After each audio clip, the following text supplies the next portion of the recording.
Alright, hey YouTube, Nate here. So, Apple finally had their big media event today to finally announce their long awaited and highly rumored tablet computer. So, the name is the the iPad.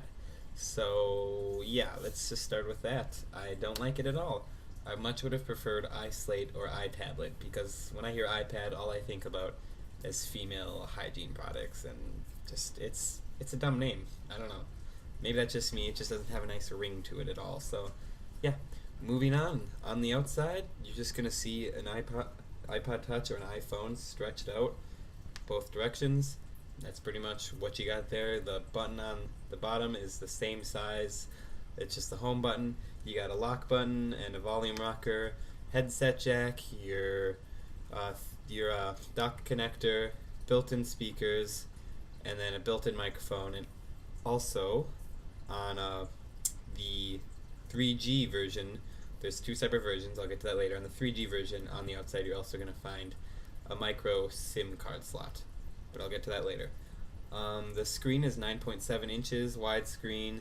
It's your basic Apple multi-touch display, and yeah, 9.7 inches.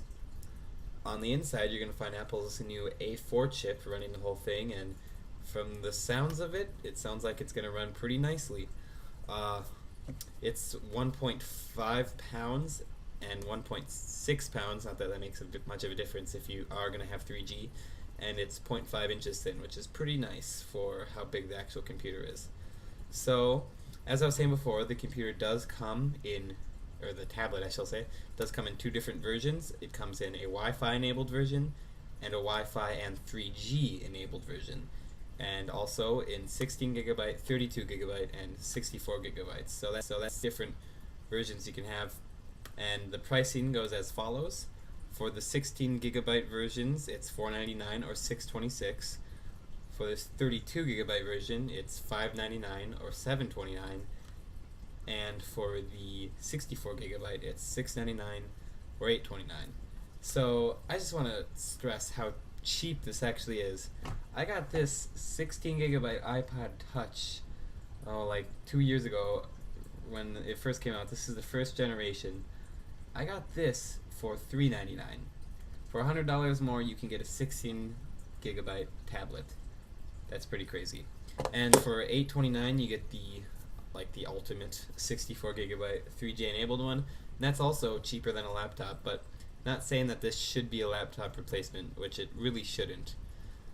Moving on, the 3G version does come with a micro SIM card slot, like I said before. This can be used to get SIM cards from other carriers besides AT&T, be able to use on the tablet. So Apple's slowly kind of moving their way away from AT&T, but the main provider for this tablet, the iPad, is going to be AT&T still, and it's going to be $299 or $29.99 a month for unlimited data. So that's pretty good. Alright, now let's move on to the software aspect of the iPad. Like the hardware aspect, it is very much like the iPhone. It has the nice clean interface with the apps in a row with different screens and the dock at the bottom.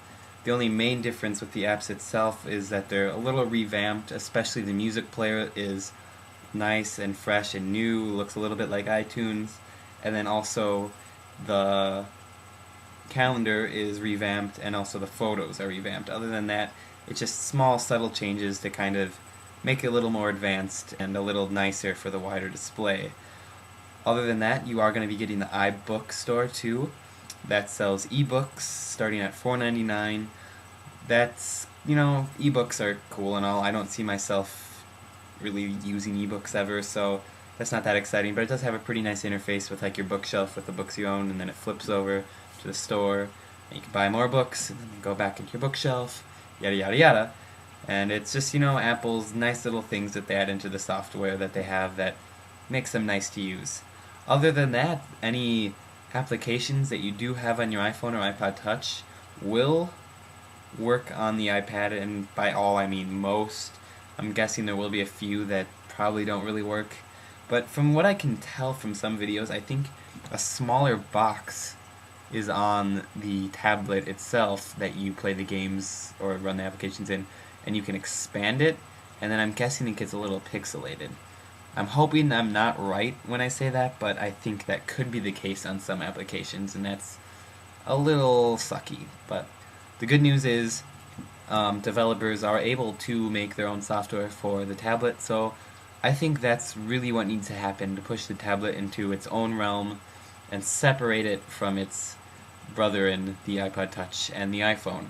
I think it does have some great potential, but at the moment it just kind of looks like a bigger, bulkier version of the iPod Touch that I can't make phone calls on. I can just check the web, check my email, and overall it's just a media player that maybe could be useful to some business people, but I think for the most part, the only people who are really going to use it are just consumers that just want to listen to music or watch videos. I think it would be a really good video player. That's about the extent of what I think it's going to be able to do at the moment.